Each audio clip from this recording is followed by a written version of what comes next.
the chat. We've just got started, and I'm going to share my screen then, and we're just going to kick it off and keep rolling. Um, let's see. Okay, sharing that screen. Switching over. Again, welcome everyone to the State Archive Spotlight. And thanks for letting us know, confirming that you're all there and you could hear us and see us, and we're off to a great start. I'm Krista Sorensen from the Wisconsin Historical Society and a member of our webinar working group for CoSA. This year, we are excited to feature the state archives in Idaho and Maryland for this spotlight. So welcome to them and welcome to all of you here on the webinar. We'd like to take a moment to thank our sponsors for their continued support in CoSA. Their partnership helps us provide valuable programs, resources, and opportunities for our members throughout the year. We encourage you to learn more about the organizations that support CoSA and thank them for their commitment to the archive community. Also, another technology thing that we're going to try real quick is a quick poll. So please, in the audience, once we have that up, there it goes. Let us know which of these topics would be your top choice for webinars next year. Your responses help us plan what direction we go in. So as you're doing that, I'll also just quickly go through the agenda. As mentioned, we're featuring presentations from first the Idaho State Archives, followed by the Maryland State Archives, with a brief pause between these presentations to get our slides situated. We'll have time for questions and discussion after those presentations. And feel free to put any questions that you have in the chat. After Q&A, we'll wrap up with a few updates on upcoming programming and other ways to get involved with CoSA. So I'm going to stop my slides. We'll leave the webinar open or the poll open for just one more moment and let Idaho get their slides up and running while I introduce them. So feel free, folks from Idaho, to start sharing if you have them. So, from the Idaho State Archives and Research Center, which is part of the Idaho State Historical Society, we have Angie K. Davis, a senior archivist at the archives, who for 10 years has helped researchers, students, and partners in government locate records by improving systems that support archival discovery and access. Erin Pascal Stoddard is the Archives Collections archivist who has over 2 decades experience working in archives and libraries and is a past president of the Northwest Archivists. And David Matt, the State Archives Administrator and State Archivist who has worked with the Idaho State Historical Society since April 2008 and has been in the administrator position since 2014. Welcome to all of you, and with that, feel free to take it away. Thank you. This is David, and I'm going to apologize right up front. I'm at the end of a cold, and we have some serious smoke, so my voice is off a little bit, but I will do my best to not let that interfere with my speaking part. And I'm still seeing the poll on my screen. Oh, yeah.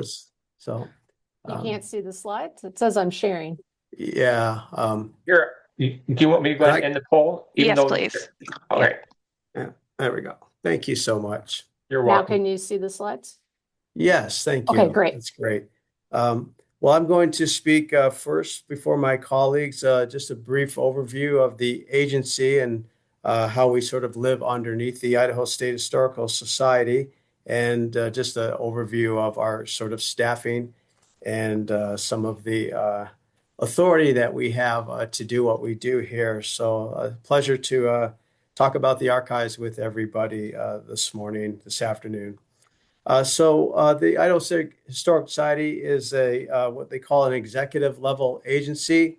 So we have an executive director that manages the agency, working with all of the staff. And Janet Gallimore has been our executive director since June of 2007. I believe she holds the record for the longest serving executive director, and she leads the agency under her leadership, and she reports directly to Governor Little.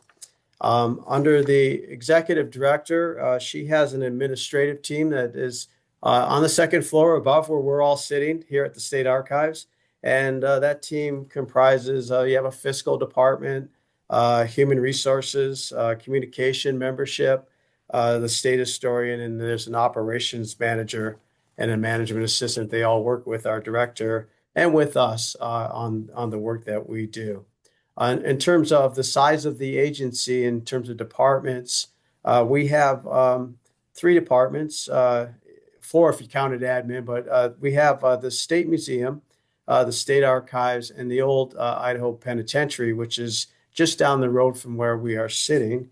And then we have numerous historic sites around the state of Idaho that the agency, in cooperation with the local communities, manages and oversees those historic sites. I should mention that the State Historic Preservation Office was under the agency since the early 70s until just recently in July 1, actually, the State Historic Preservation Office was moved under the Office of Species, Minerals, and Energy Coordination as part of a government restructuring. So I just wanted to make mention of that because some people may be aware that it used to be under this agency. All of the eight departments have an administrator that works with the staff to do all of the work that we do, and each administrator reports to the executive director. In terms of the history of the agency, it became an agency March 12th of 1907. So we've been around a while as a state agency. And for the archivists that are into statutes, that was House Bill 104 that moved the agency that created the agency in 1907. The State Archives was moved from the Secretary of State to the Historic Society in 1947. I don't know if it was just a happy accident, but it's the same day, March 12th of 1947, when that happened. And that's when the Historic Society was given archival authority. In terms of, we have many statutes that touch our agency with all of the good work that we do. The one that I often refer to, because it's sort of the one that calls out the work of the archives very clearly, is Idaho Statute 674126, which essentially gives us the authority to collect, process, and provide reference service to city, county, state agency records. And we also, of course, collect non-government records, which are photos, manuscripts, film, oral histories, for example. My colleagues are going to talk quite a bit more about that. And then in 2012, kind of a big change in what we do, the State Record Center was transferred from the Department of Administration over to the Historic Society. It lives under the State Archives. It's really just part of our government records program. And it's a program that we manage with a small staff. And that's probably a good transition to talk about what is the staffing here that we have to do all of the work that we do, that we all find very interesting and get the privilege of doing. So we have a collections archivist, which Erin, of course, and two archivist technicians that direct report to her. We have a reference archivist that works with both on-site and off-site reference. And there's two library assistants that are really kind of reference assistants to support all of that good work.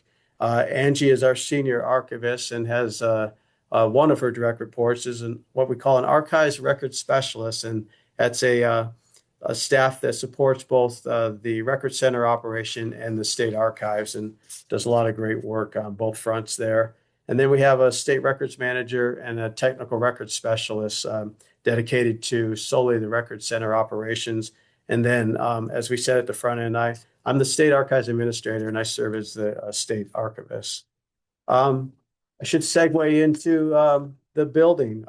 We have many initiatives going on, but I'm going to talk about it's a 53,000 square foot initiative we have going on right now. The building, it's interesting. It's being worked on as we speak. They're about 60 something percent completed on the project. This took a 10 years of work to get. I went back to, I was mentioning, interestingly, I have all of the email communication from when this idea came about that we needed to expand the state archives. So we started on that in late 2014, 2015. And this year we finally broke ground and the building is underway. The company is called Oakland Construction.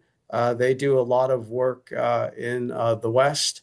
I believe their home base is Salt Lake City, Utah.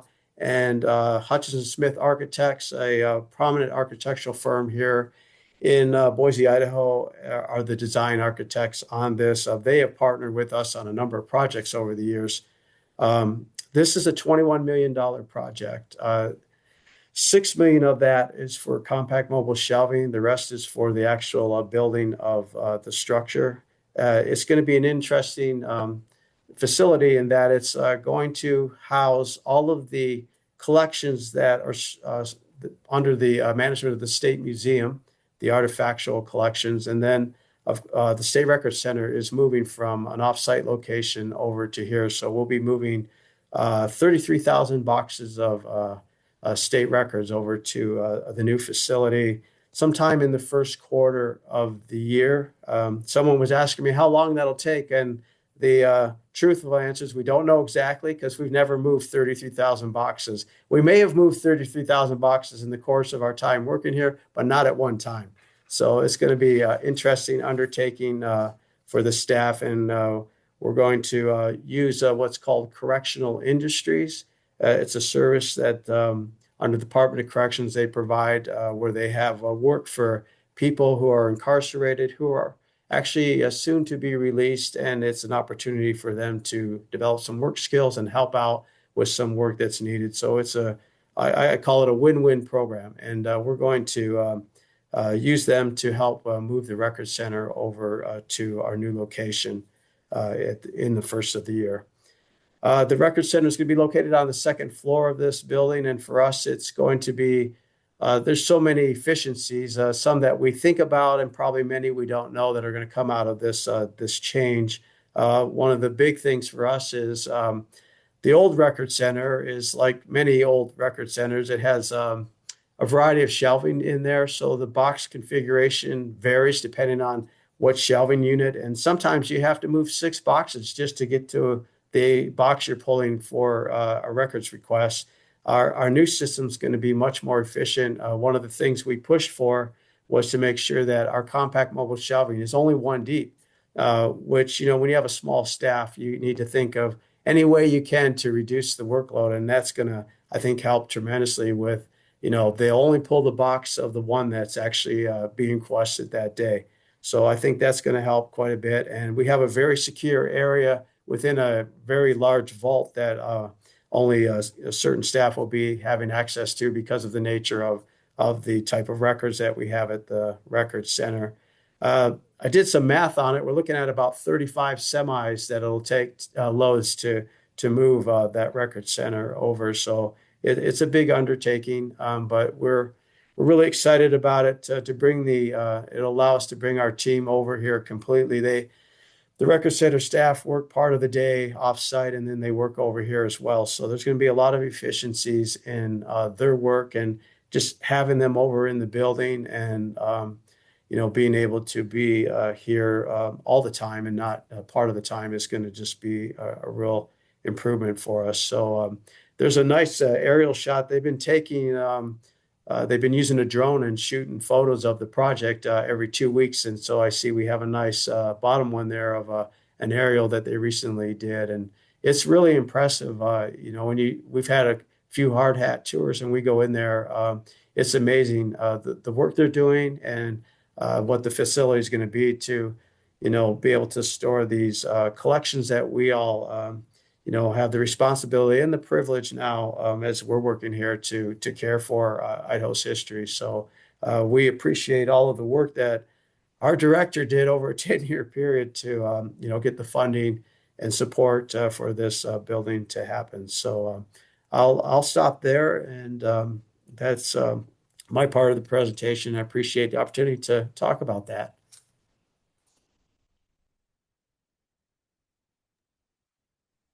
Thank you, David. It's a really good overview of the staff we have here at the Idaho State Archives and the things that we are looking at in the next few years. My name is Angie. I'm the senior archivist. I work directly with the archivists. We have a collections archivist, Erin, who's here with us, a reference archivist, and we have a government records archivist. And I work with that team and the archives records specialist to, manage the collections that we take in to collect, preserve, and present them, prepare them for public presentation. So, because our institution was founded in 1881 as the Historical Society of Idaho Pioneers, we have been collecting well before 1907 when we became a state agency. So a lot of our collections, those donated records, manuscripts, maps, photographs, moving images, and then some audio materials, they originally, came as the railroad is being completed, and as history often happens, in hindsight, they're looking back and they want to make sure that their legacy of crossing the overland trails on foot was captured. So the original collecting mission was pioneer focused, and you can see that in the way that those early records were taken, the things that they highlighted, the things that they prioritized. Um, Later, we became, state agency, and then the state archives. We're the home for permanent public records, and then also that philosophical question of what is a historically significant record. It doesn't have to be a permanent. The retention schedule doesn't have to be permanent, but we identify a lot of historically significant records in partnership with our government agencies that we work with.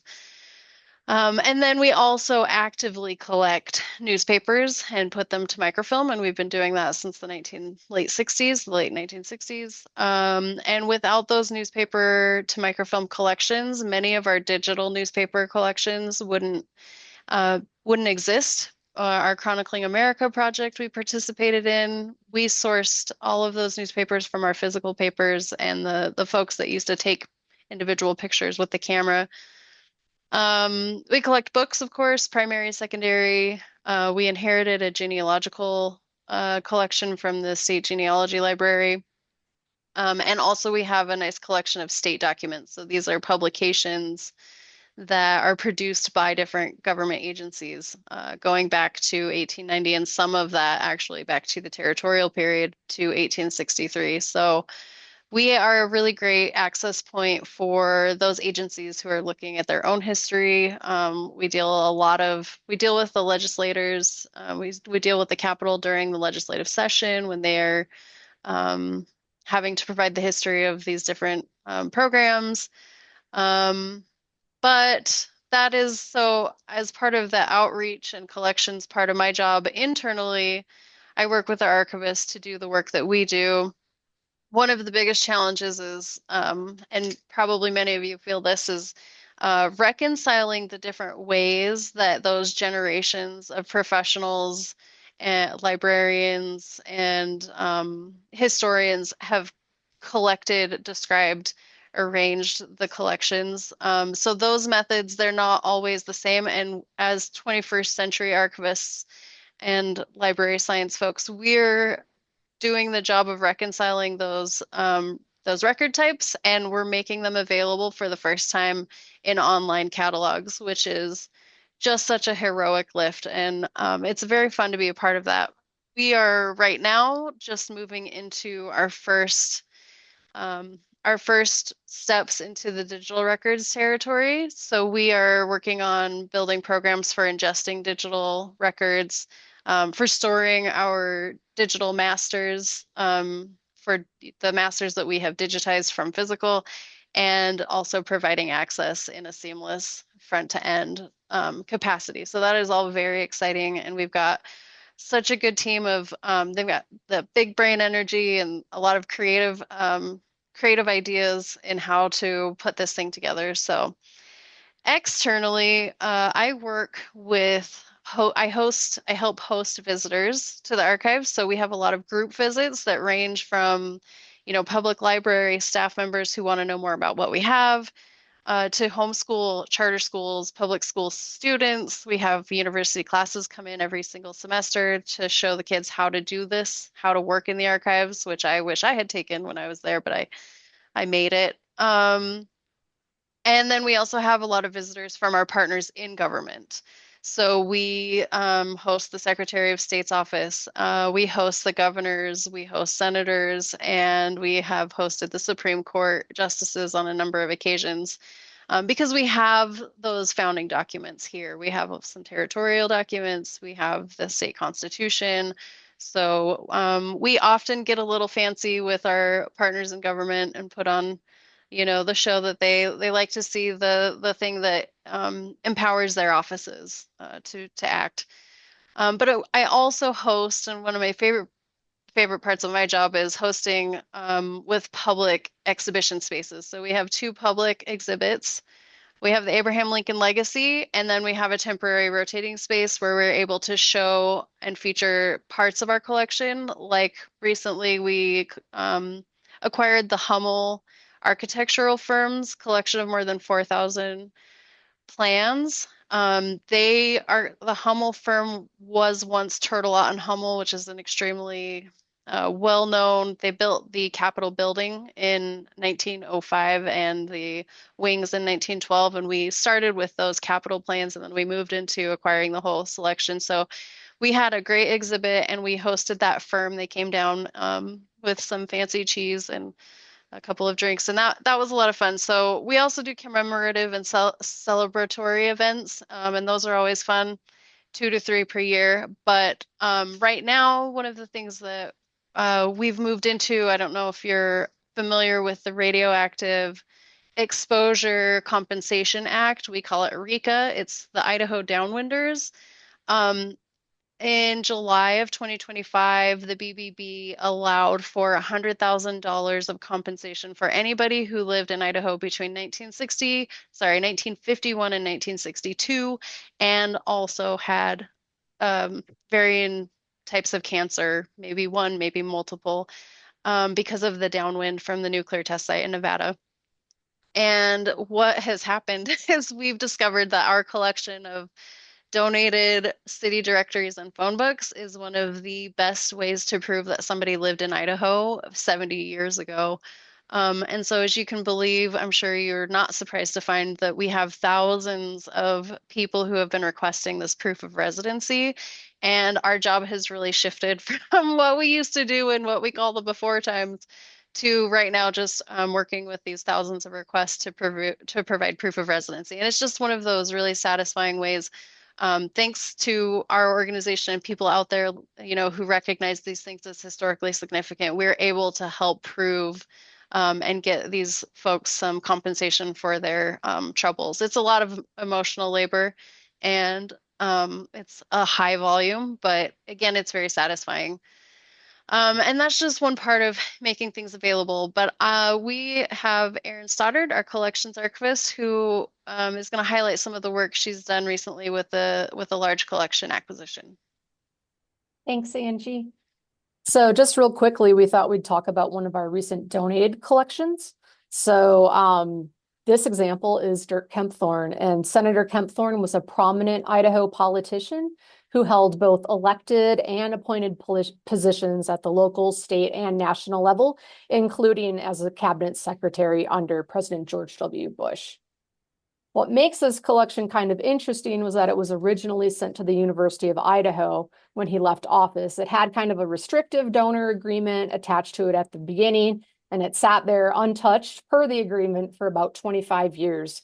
And then last summer, coincidentally, as I was being hired, we had the opportunity his wishes were to move the collection down to the state archives. We held his gubernatorial records already. And so we went through that process, the collection, we had to kind of try to do some virtual assessment, had it moved down to Moscow. It's about 300 miles away. It arrived. I'd say one of the biggest complications with it is that when it was boxed up in 1998, It's very hit or miss what was in each box. It's not very nicely organized for the most part. So kind of the first step was to perform kind of just that overall collection level assessment where we could get box level and at times down to some folder level assessments.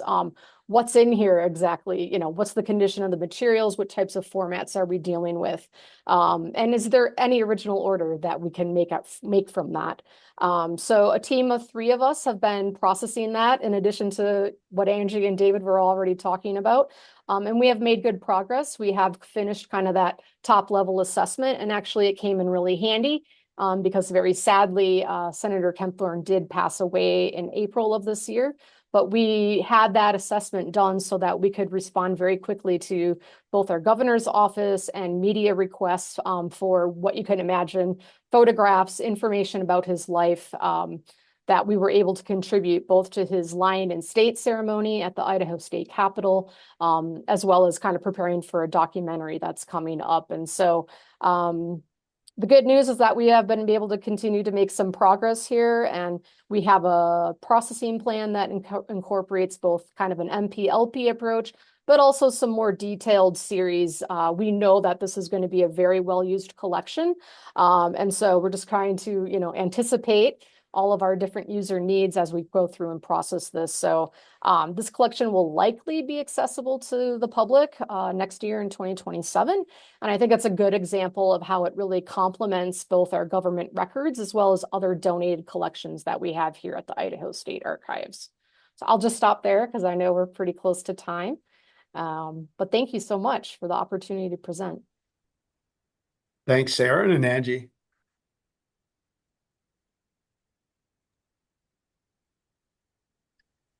Yes, thank you so much to David, Aaron, and Angie. That's all really, really interesting information. And for all of you in the audience, feel free again to start putting your questions for them in the chat. I'm going to switch this over now, though, to the Maryland State Archive, so they have the full amount of time that they need to share about themselves. Just one second.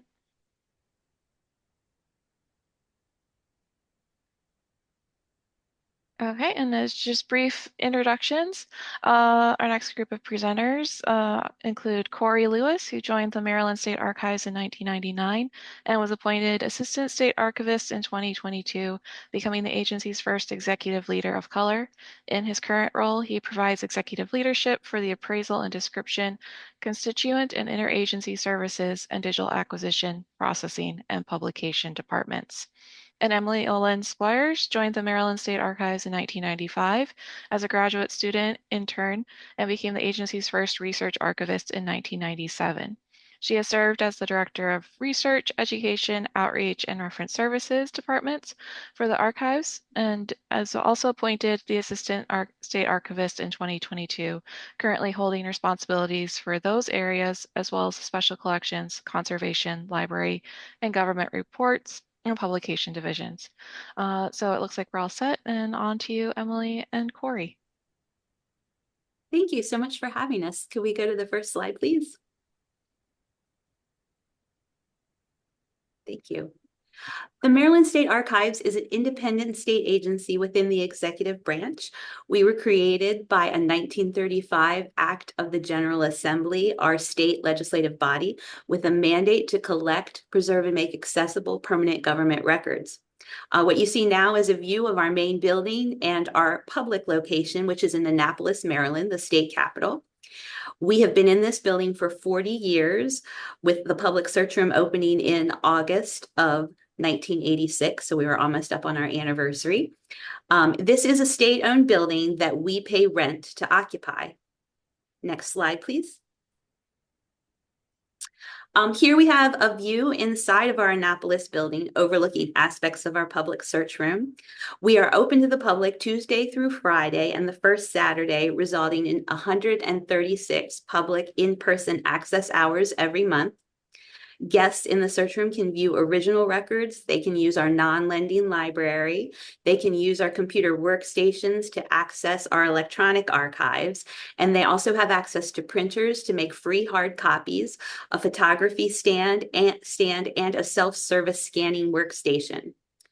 We also offer service Monday through Friday by phone, email, regular mail, and through research and copy orders. Last year, we had close to 80,000 customer touch points, mainly served by our reference services and constituent and interagency services teams.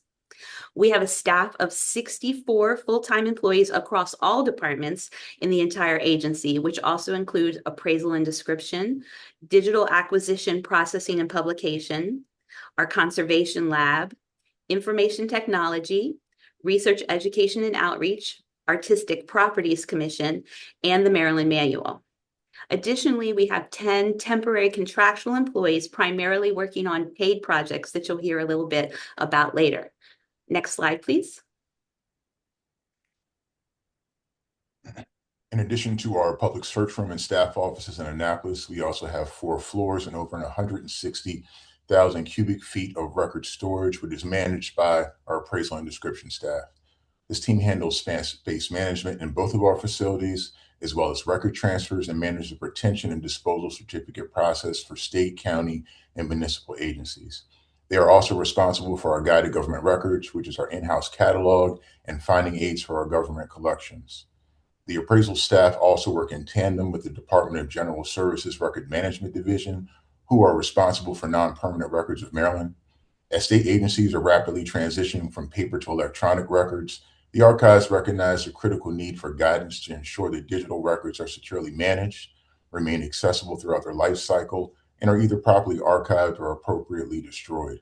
To improve the quality of the guidance and provide more resources for distribution, the archives, working in partnership with the Department of Information Technology and the aforementioned DGS Records Management Division, formed the Electronic Records Working Group. This group meets twice a month since November and has successfully developed electronic record guidance for government agencies. These collaborative work with DGS also includes records management training, which is given every other month to state records management officers. Next slide, please. This is our second facility, which is located in the Baltimore region, where we were able to consolidate and move our offsite storage to in 2015. Next slide.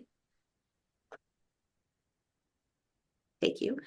It was a former Federal Social Security Administration record storage building, so it came to us already equipped with the proper shelving. This building has the capacity to store over 400,000 cubic feet of records in addition to storing the state's art collection.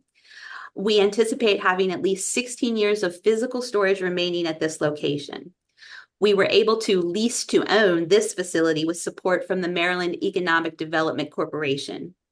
We do not have a public search room here. Next slide. Instead, this building is primarily for collection storage, including records, objects, furnishings, textile, and art. And then in the next slide, Corey will tell you the other primary part of this facility. Sure. So we have digitization systems at both our Annapolis and Baltimore location. The Baker Building facility is where our major production systems are located. So the archives maintains a range of digitization systems tailored to the specific needs of different formats and record types, including camera systems, book scanners, microfilms, and microfilm scanners as well. Pictured here to the right, you see the most recent systems that we have acquired, 2 IBML Fusion HD volume document scanners. We were recently identified as a preferred vendor for digitization projects by the State Office of Procurement. These projects are preferably for records of permanent value, which would ultimately be transferred to the archives as part of the retention process. The IBML systems will help advance broader statewide efforts to transition agencies from paper-based to digital records, and also creates efficiencies in the transfer of records, access, and discoverability. The most immediate impact of these systems will be felt with the digitization project currently underway, supporting the Maryland Child Victims Act of 2023, which eliminated the statute of limitations for civil lawsuits related to abuse. This effort involves multiple agencies around the state, including the Department of Juvenile Services, the Department of Health, the Department of Social Services. Currently, the scope of work is more than 7,000 boxes spanning nearly 16 million records from juvenile facilities across the state, which are being digitized to support discovery efforts and ongoing litigation. Next slide. The four main branches of our collections are first, obviously, our government records. That includes all levels of state government, state, county, and municipal. This is our largest branch of collections, and we are organizing it into series by the creating agency and then type of record that agency created. The next biggest part of our collection is our special collections, which includes our Artistic Properties Commission and manages two state-owned art collections responsible for art, furnishings, and artifacts. We are also responsible for the exhibits and art and artifacts in Maryland's Historic State House, in Government House, which is the governor's residence, and the state legislative buildings around the complex. In addition, special collections also encompasses private donations of documents and objects such as photographs, maps, newspapers, furnishings, flags, clothing, religious and cemetery records, business records, and all other non-government materials. Occasionally, though, we will have a government record accessioned into special collections if it has been alienated from state custody and comes to us from a private source rather than from the government agency itself. The third part of our collections is our government reports and publications. These are government records that are produced for mass consumption, things like annual reports or task force and committee findings. And then finally, the fourth part of our collection is our non-lending library. This is focused on Marylandia, obviously, and they are basically secondary sources which are curated to support research into our primary source collection.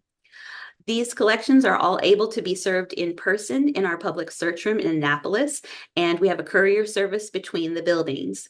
We do have all of our catalogs, finding aids, and collection inventories online for remote access. And we also offer tens of millions of digital record copies for remote access. And that's managed by over 28.9 billion database records and stored within 1.3 petabytes of record storage. Next slide, please. Our website provides 24/7 public access to government records. Since 1995, the State Archives has fully embraced online access, developing our digital archive and catalogs by routinely digitizing and publishing important record series, indexes, and research guides online. Utilizing our in-house IT department, MSA staff created the Guide to Government Records and the Guide to Special Collections, as Emily has mentioned, both online searchable catalogs of the archive's entire holdings.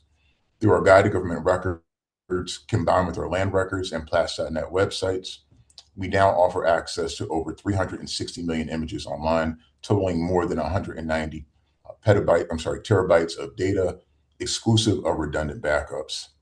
Due to the collaborative efforts of our department and IT staff, the Maryland State Archives was honored to be named one of the best state genealogy websites of 2026 by the Family Tree magazine.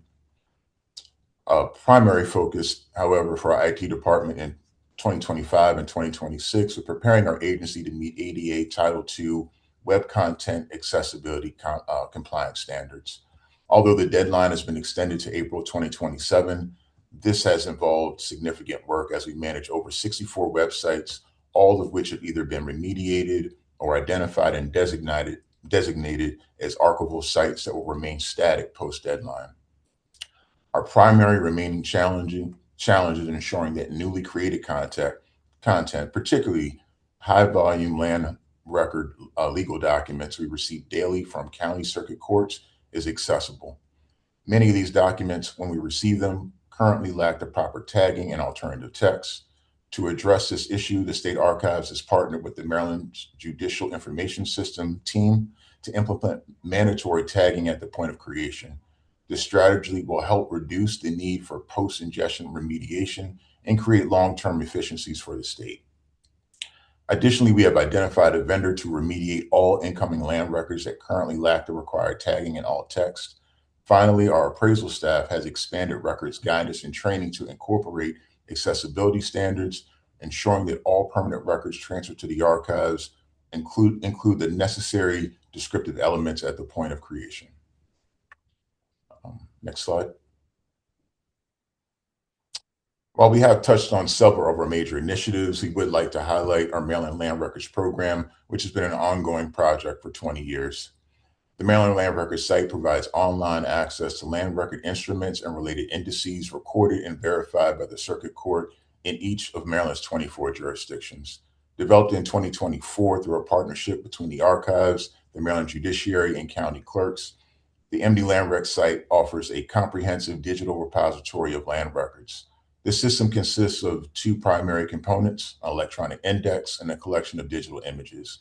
These digital images include both current land record instruments and historic land record indices. By integrating the searchable index with the corresponding images, this site allows users to efficiently locate and view land records online. Currently, we receive roughly 500,000 images per month from 24 jurisdictions that are processed by our staff and then made accessible. Additionally, Archives is working to make the transfer of subdivision plats an entirely digital process similar to MD Land Rec. Plats, as we know, are maps related to land ownership. The Archives also manages plats.net, which is a system developed in the late 90s by the state archives, again in partnership with the judiciary and the circuit court clerks, to preserve and make accessible all plats filed with the Land Record Office and the courts of Maryland. This current process involves a transfer of physical plats to the archives, where they are then scanned and made accessible through our plat site. This joint project aims to reduce the manual process of handling and the transfer of plats, making them more accessible and easier to manage, while also relieving the archives of the responsibility of storing these physical plats.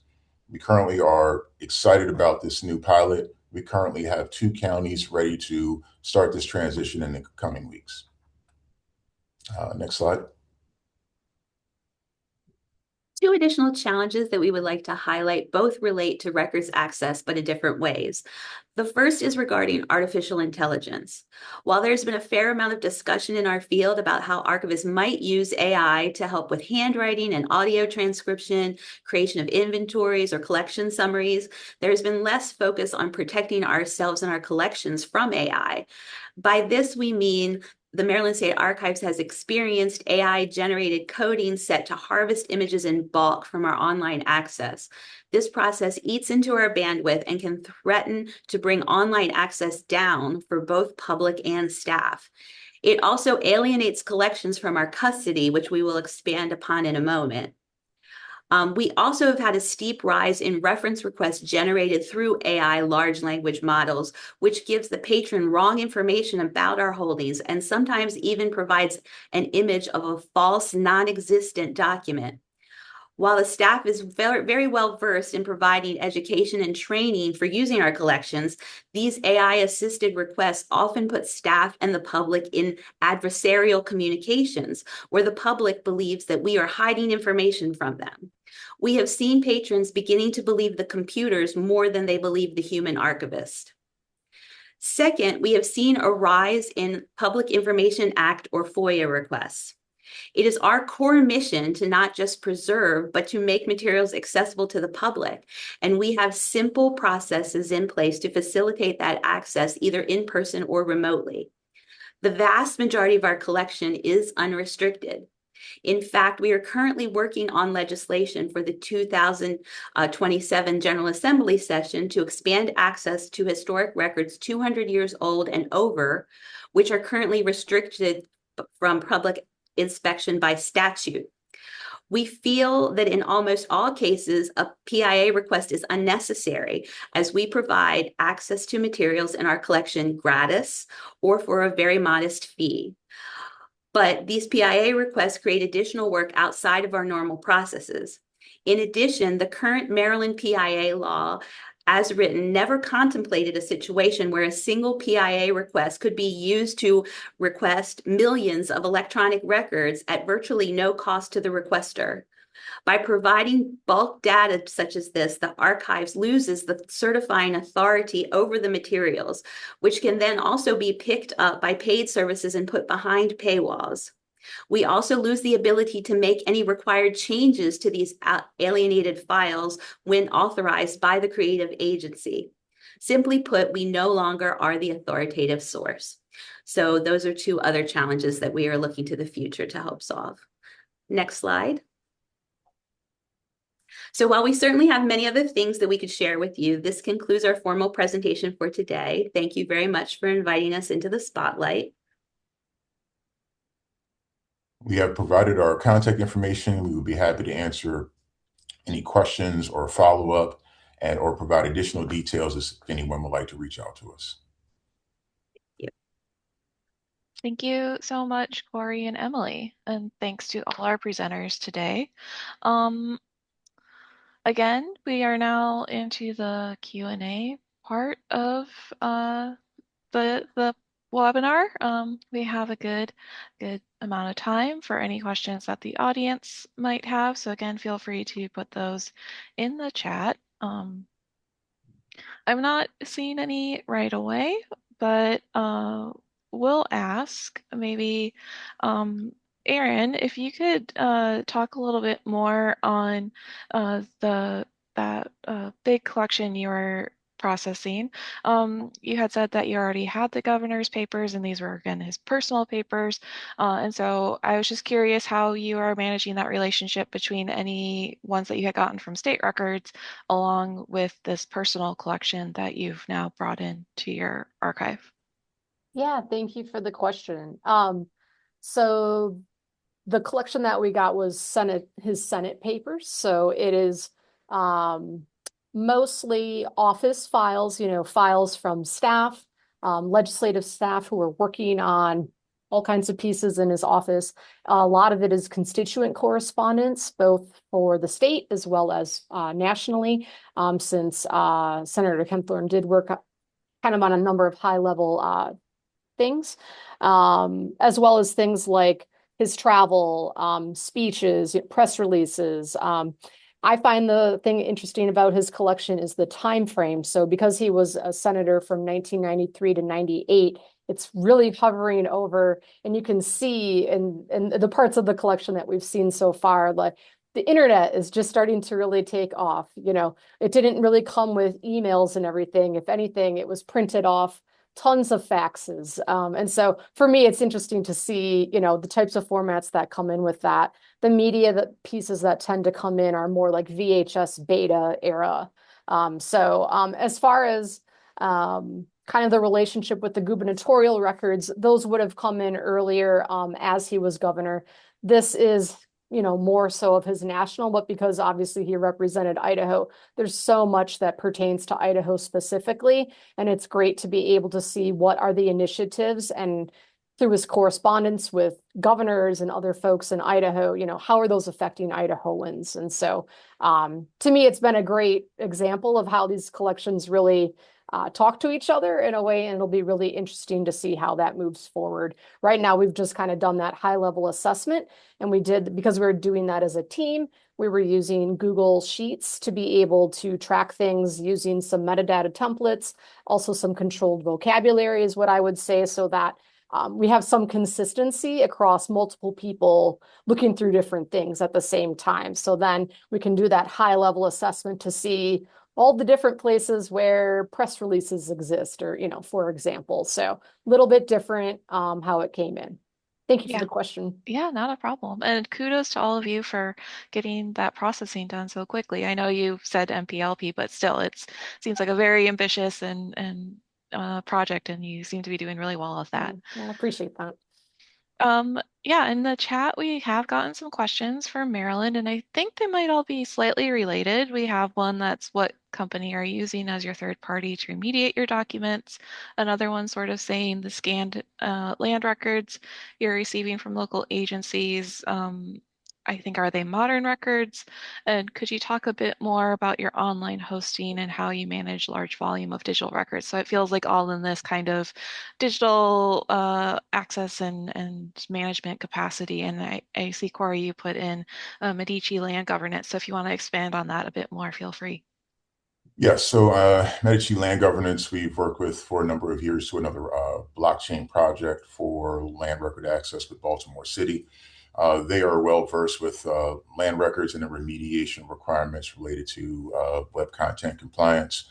Their costs are actually so far below what we've seen as the national standards for remediation of PDFs that the relationship has been really good for the archives.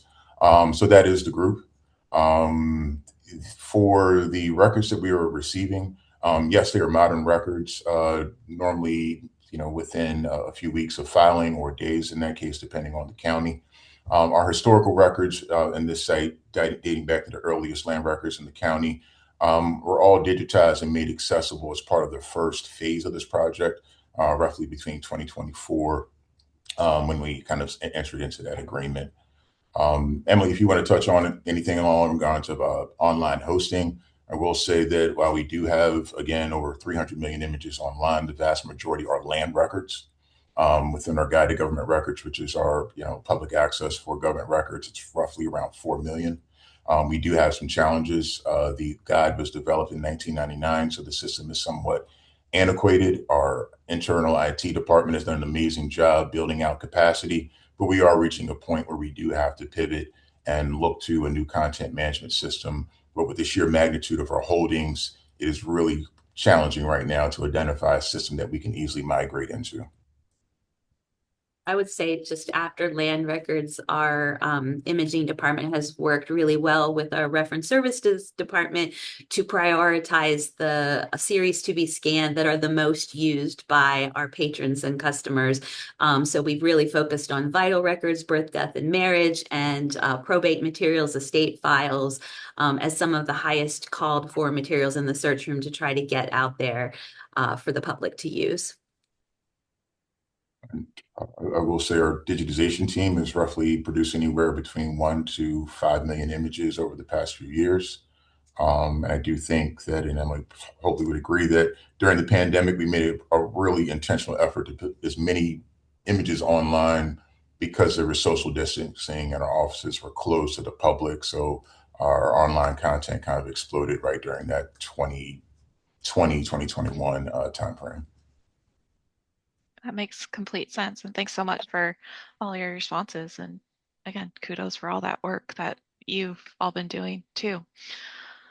We do have a little more time if there are any last questions online. I do was a little curious for Idaho and your new building, just because maybe I missed it. Is this at the same kind of location as you all are at currently, adjacent to it, separate from it? Are you going to have to like move back and forth as you have the storage space somewhere else, or is it all kind of centrally located to one another? Yeah, great question. Thanks for asking that. It's right behind where we are. It's going to actually be attached, pardon me, attached to the existing building. So for the archive staff, they'll be able to move between the old building vaults into the new area without having to go out into the weather should they not want to do that if it was raining or snowing. So yeah, it's we're very fortunate that we had the property behind us that is part of state property. I should add, there were challenges to figure out, the footprint that we could build with all of the code regulations. There was an issue with the water in terms of how much water was available and required for the building in the space that it's at. And behind us, we have a nonprofit called the Idaho Botanical Garden, and they have a lot of property back there, some of which they lease out from the Historical Society for like 100-year lease, and they've done amazing work with sort of reimagining their site. And so simultaneously, they have a project going on behind us with what they're doing. So all of that had to be worked out at the same time. But the company that they've hired and the ones that are doing our work have worked well together. So it's a lot of activity happening right outside our door as we speak. But all very exciting. So yeah, thank you to everyone today for your presentations and sharing a little bit more about your archives. I know it's always really interesting for me to learn more about what the different archives are up to and how they're formed and how they function. Can always learn something from each of them. So just a few quick kind of follow-up announcements to close us out from CoSA.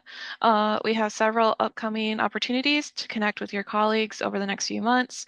Archivists Who Code continues its monthly meetings for anyone who's interested in coding, scripting, or technology topics.